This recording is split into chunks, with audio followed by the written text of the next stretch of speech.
Last time, Ash and Pikachu faced their toughest challenge yet, a match against a Pokémon gym leader.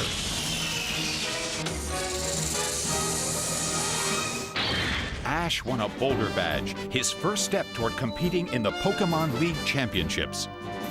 Now that I'm out of Pewter City, I really need to focus on leveling up 2 Pokemon, Pidgeotto and Butterfree, because these are the 2 Pokemon that Ash uses against Misty. Luckily, between here and Cerulean City, there are plenty of trainers where I can battle and level up my Pokemon. But this is where my inventory management will come into play, because there will be one last Pokemon Center, and then just a small obstacle in my way.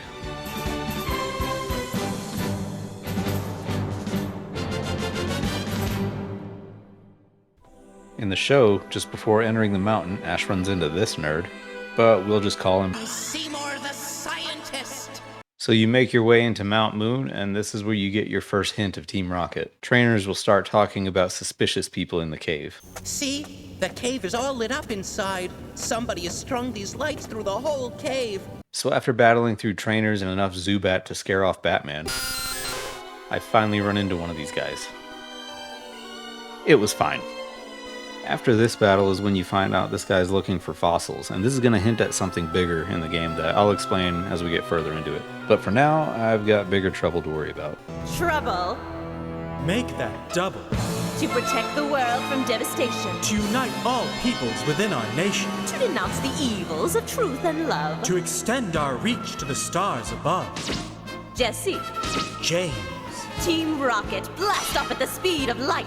Surrender now or prepare to fight.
This is where Jesse and James make their first appearance in the game, and unlike in the show when they're just a recurring antagonist, I think they play a much bigger role in the game, and their search for fossils is just the beginning of it. In the meantime, I need to head to Cerulean City because I need to get... Wait a minute. What's this? Gary was here. Oh, hell no. Loser! Oh, that Gary! I'll show you! So I did. Again, and again, and again. That battle's not in the anime, but you have to do it to move the game forward. So with that out of the way, now I get to focus on Cerulean Gym. But there's a problem. The gym leaders here don't want to fight you in the anime. We don't feel much like battling anymore. What do you mean? And they show you that all they have left is a Goldeen. Lame. And the game doesn't follow that exactly, but this girl will fight you. And guess what she uses? So after I demolish her hopes and dreams of being a Pokemon trainer, it's finally time to take on Misty.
Pidgeotto! Whirlwind it away!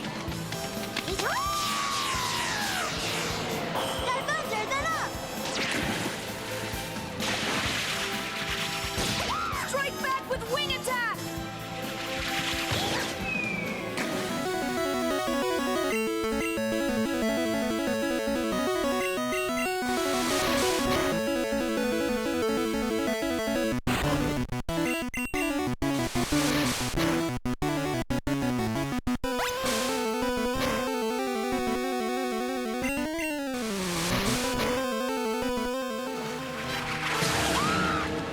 Give it a gust to blow it away!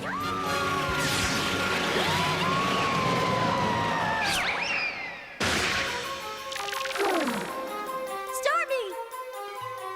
Oh no! Stormy's energy is just about to run out! All right, Pidgeotto, let's get that trainer badge! I didn't think that was too bad. Not a perfect recreation, but I think it was pretty damn close. Who's that Pokémon? Hey, real quick, I just wanted to mention that I collect Pokemon cards, and to protect them, I highly recommend Ravipur. They have really cool Pokemon themed binders, and they even do custom images. This isn't a paid or sponsored ad, I just think they're a good business. So I'll put a link in the description. Back to the show. It's Seal! Chronologically, one of the next major events in the anime is the School of Hard Knocks episode where Ash runs into a couple of young trainers at an academy. To reach them, I have to visit Bill because that's how the game opens up the path to Vermilion City, where they're located. In the anime, Ash doesn't meet Bill until later on, but don't worry, I'm going to come back to this. There is one more parallel between the show and the game while you're in Cerulean City. The reason you have to visit Bill first is because it opens a path to the house that was robbed by Team Rocket. Excuse me, do you know what happened here? Some burglars broke into that store last night. Burglars, huh? I don't know if the show referenced this or this referenced the show, but there it is. And just like Team Rocket in the show, he's not much more than a speed bump.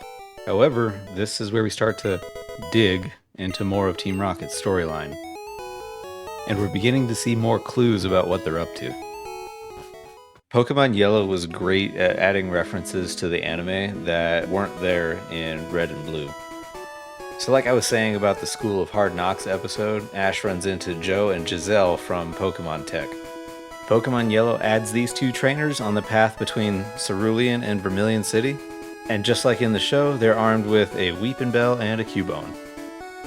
Their purpose in the show is to teach a lesson between knowledge and experience. What is this? A simulation's one thing, but this is real life! They're not the toughest trainers you'll face in the game, even though the Cubone did beat my Pikachu. I don't really want to talk about it. Bone meringue, now! But it's fine, I took care of it, I can move on with my life. So Giselle learned that books don't have all the answers, and the game even positioned them on the water the same way they stand in the show. So at least in that episode, everybody got a happy ending. Except for that Cubone. He can go to hell. So, on a side note, there's one more thing we need to take care of in Vermilion City before we move on. I need to go to the Pokemon fan club and get the bike voucher from the president. I know at the beginning of this series I said I wouldn't be using a bike, but there's a reason for this. Bear with me. So now that I have the bike voucher, I need to move back to Cerulean City. Because not long after departing Pokemon Tech, Ash comes across Bulbasaur and the Hidden Village! And while we don't get to see the hidden village in the game, what we do get is to see Melanie in her home taking care of several Pokemon. And in the previous episode, when I mentioned that your Pikachu's friendship level will be important, this is the moment. Ash, don't you agree that Bulbasaur would be an excellent addition to your team? Oh yeah, would he ever? I think Bulbasaur should go with you. When you speak with Melanie, she checks your Pikachu's friendship level, and based on that, she'll offer you Bulbasaur. We did it! We got Bulbasaur! Pikachu! Similarly to how you obtain Bulbasaur, Charmander is also a static encounter, not too different from the anime. Charmander. A flame burns on the tip of its tail from birth. It is said that a Charmander dies if its flame ever goes out. The main difference is that Charmander's trainer in the game offers Charmander to you. Whereas in the show, Charmander's trainer is a real But that puny thing was so weak, it couldn't even beat the weakest opponents. Either way, you end up with Charmander in your party. So far, aside from a few limitations within the game, for example like when I had to visit Bill out of order, as far as I know, I've kept everything within the anime timeline up to this point. Every major event, every capture, every evolution. But here's where I'm going to have to break the timeline a little bit. The St. Anne situation. In the anime, after Charmander joins the team, Squirtle comes next, then Krabby, and then Ash meets Bill. After Bill, you get the battle with Lieutenant Surge, and then the St. Anne episode. The problem is that you can't get Squirtle in the game until after you've beaten Lieutenant Surge. And you can't face Lieutenant Surge until after you've completed the SS Anne story arc. What this meant for me is that I needed to visit Bill first, which you saw earlier, in order to reach the SS Anne where you get the HM cut, which allows you into Surge's gym, which then allows you to obtain Squirtle. Since Ash already has Krabby by the time he boards the St. Anne, I've got some catching up to do to get the timeline back on track. So here's what my new timeline looks like in the game. As for the SS Anne, there's not much you can do to simulate what happened in the TV show. You can battle a gentleman, you can use your Butterfree, but he won't have Eradicate, and you can't simulate the trade between the two. But all in all, it's a pretty fun side quest, and it's a nice ship. I see nothing but good things for it in the future.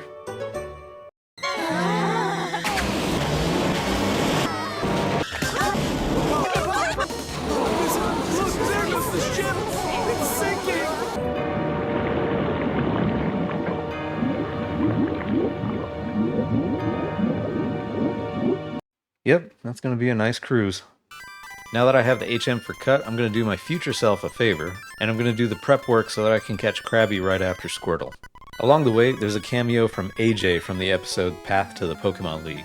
He's located on the route just east of Cerulean City, and you'll find him there with his famous Sandshrew. In the show, he appears right after Cerulean City and before the School of Hard Knocks, but since he's locked behind a bush that you have to cut out of the way, you don't get to see him until after you complete the SS Anne. Ash uses Pidgeotto first. I had a slip up and I forgot to put Pidgeotto in the first slot, but I corrected and I moved on from there. Pidgeotto, I choose you!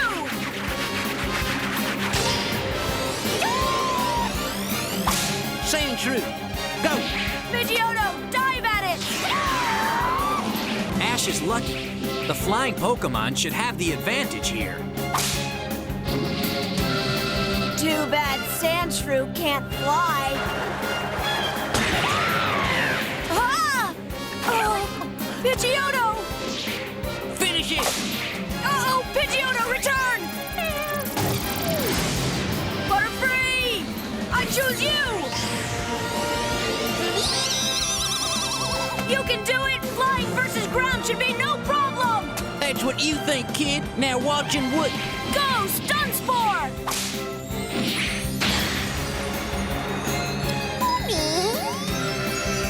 That Sandshrew is well trained. He controls it with the crack of his whip, like a lion tamer.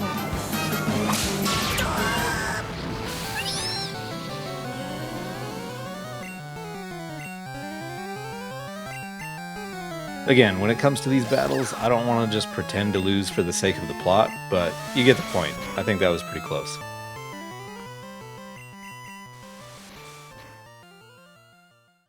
Now, back to the quest for Krabby. The reason I'm making such a big deal about this one is because one of my goals for this playthrough is to catch all of Ash's Pokemon in order. If you play Pokemon Yellow in the typical way, you will not encounter Krabby before Bill's Lighthouse. That's because you need the Super Rod to get him, and you normally don't get that until much later on. I've seen other players accomplish this by either hacking in a Super Rod so they can catch it before Bill's Lighthouse, or outright hacking Krabby into their game. That's not the way I want to go about this, because I know a way where you can avoid any of that. My method will have Krabby inside a Pokeball before we release Butterfree, and that's where the timeline is going to come back together and be back on track. The method is this. You can pick up the Super Rod, which is required to capture Krabby, before you even touch Surge's gym.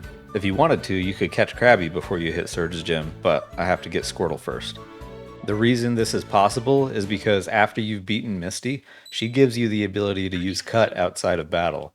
So after you've finished the SSN, you don't have to go to Surge, you can go straight through Rock Tunnel. Now, by the rules of this playthrough, I won't have enough Pokemon for Professor Oak's aid to give me the HM Flash, so I'm going through Rock Tunnel in the dark. Yeah, it's annoying, but possible. Once you get through the tunnel, skip through Lavender Town. Go straight through the underground pass to Celadon City. Head to the department store, get the Pokédoll, and you might as well get a drink for the guards in Saffron City, because why not open up the gates while you're there?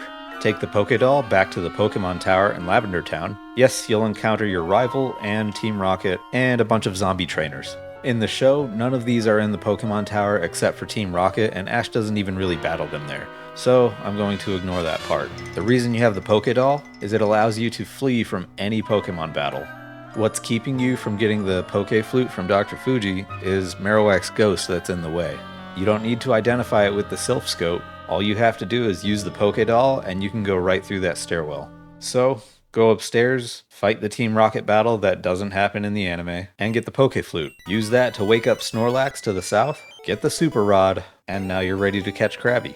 As soon as I had the rod, I finally went back to Vermilion City because it was time to take on Surge.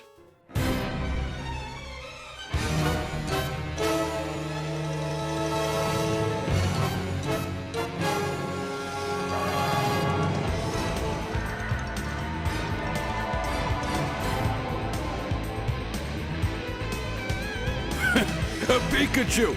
Hey, look at this! Baby brought along a baby Pokemon! Well, I'll show you why. Go, Pokeball! Yay! Go, Raichu!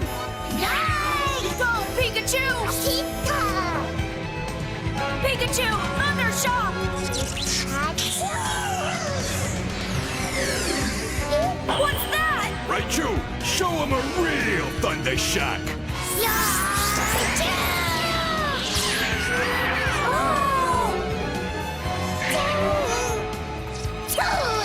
Raichu, take down now!